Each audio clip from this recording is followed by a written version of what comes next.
This video is for the married couples. Those of you that want to die because of a man, because of your marriage, or because of a woman, please stop. Don't die because of anybody. Marriage is for matured-minded people. That's why it's even called contract. It's a contractual event somehow. Part of it is contract. You don't die because you are in a marriage. The lady that died in Calabar because she saw the husband with a side chick. Well, may her soul rest in perfect peace. But it's so sad. You don't need to die because of side chick. All these things has come to stay. We are all human beings. That's why when you want to get married, they will first want to know whether you have sound mind, whether you have age. You must be of sound mind, which means you know they sick. Nobody say they force you. You must be of age, which means you know go say that time you dey underage.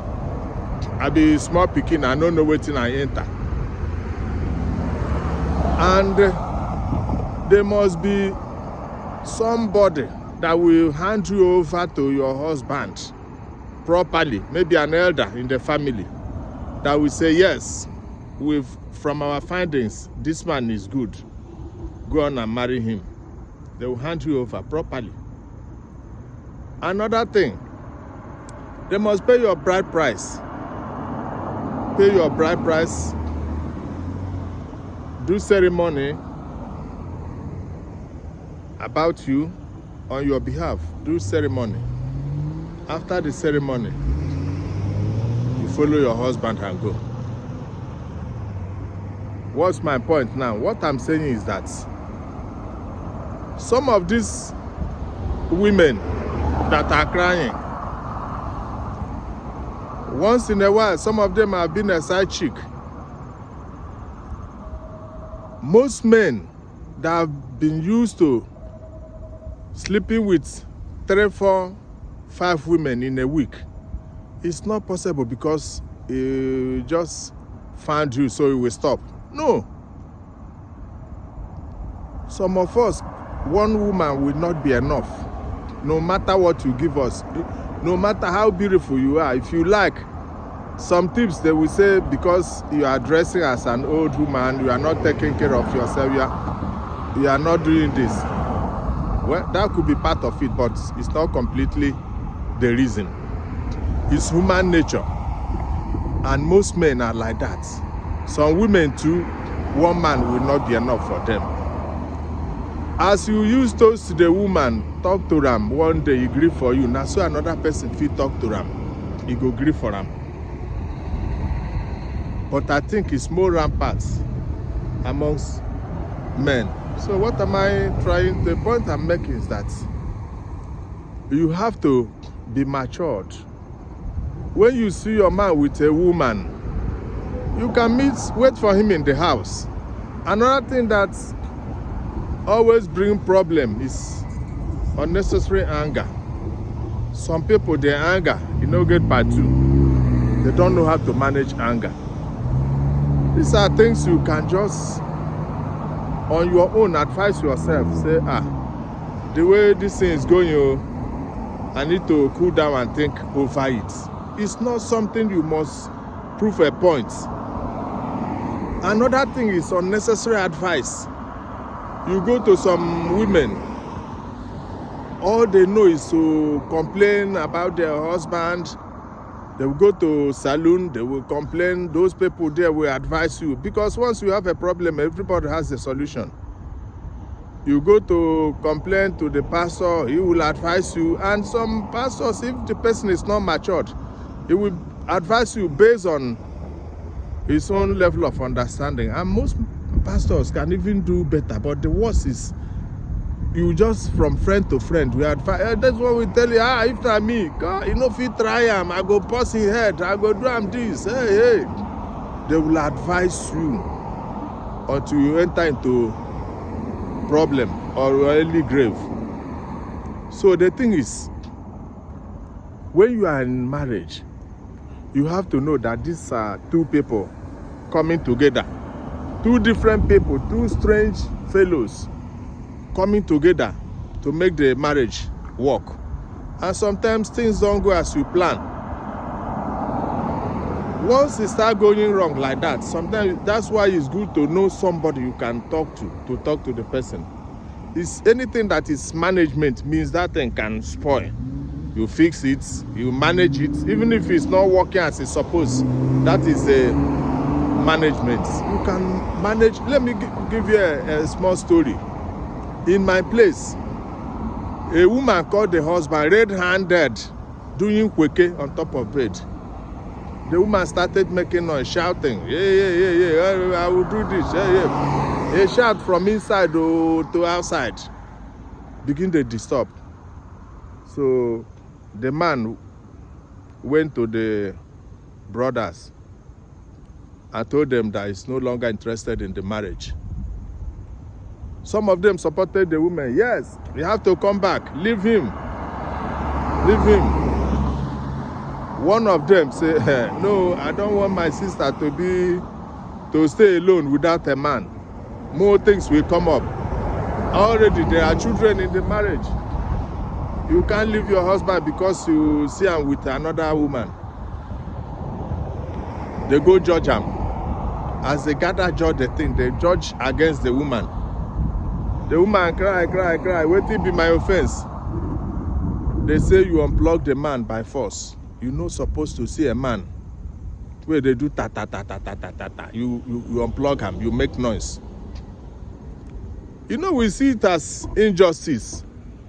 But do you know that after all said and done, the man said that they must beg him. They have to buy goats, big goats, to go and beg him to take the woman back. Today, they are living peacefully. All their children have grown up and the children are doing well. If not because that man have some native wisdom to say, no, I don't want my sister to stay as a divorcee, more problem will come, more men will come to take their turn and go.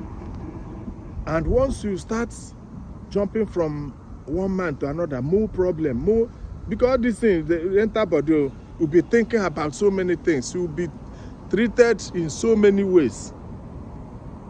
So sometimes we just have to advise ourselves. Don't die because of any woman.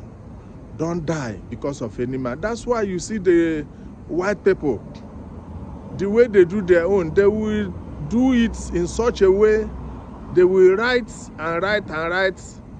about the marriage, what will happen when we break up. It doesn't mean that they don't trust themselves, but they know that there is possibility of breaking up, there is possibility of something happening, how they will share their property, how the children, you know.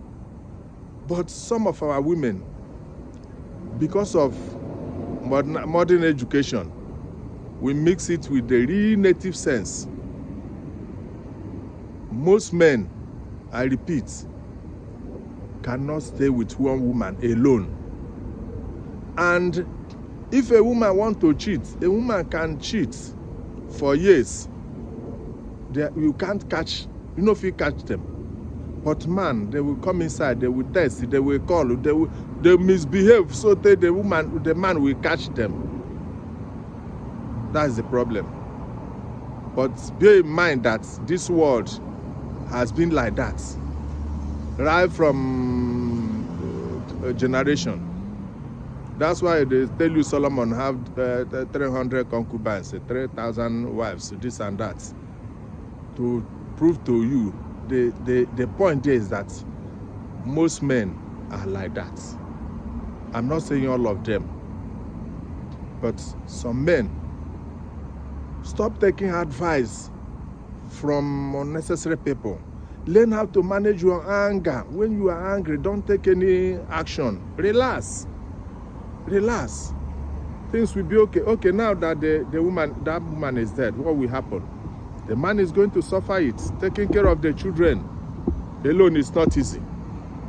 And the children might hate him because a child does not care what you tell them. The mama na share will do this. They know what the mama na their mama. No matter what the woman did, the children must love their mother.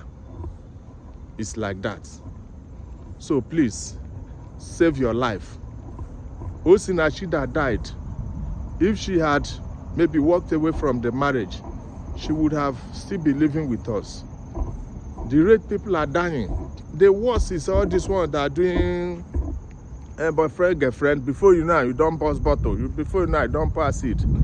You never begin. You just there for boyfriend, girlfriend. Don't they pass it? When the remarriage starts, you will know that it's not easy to manage human being. That's why when they wanted to match human being, match them, see them as part of science. They say, no, science, you can predict science. You can say matter, maybe all this solid, liquid, and gas can react this way, but human being can change at any time. So let us be careful how we treat ourselves. Don't lose your life because of any man or any woman. Thank you, and God bless. Bye-bye.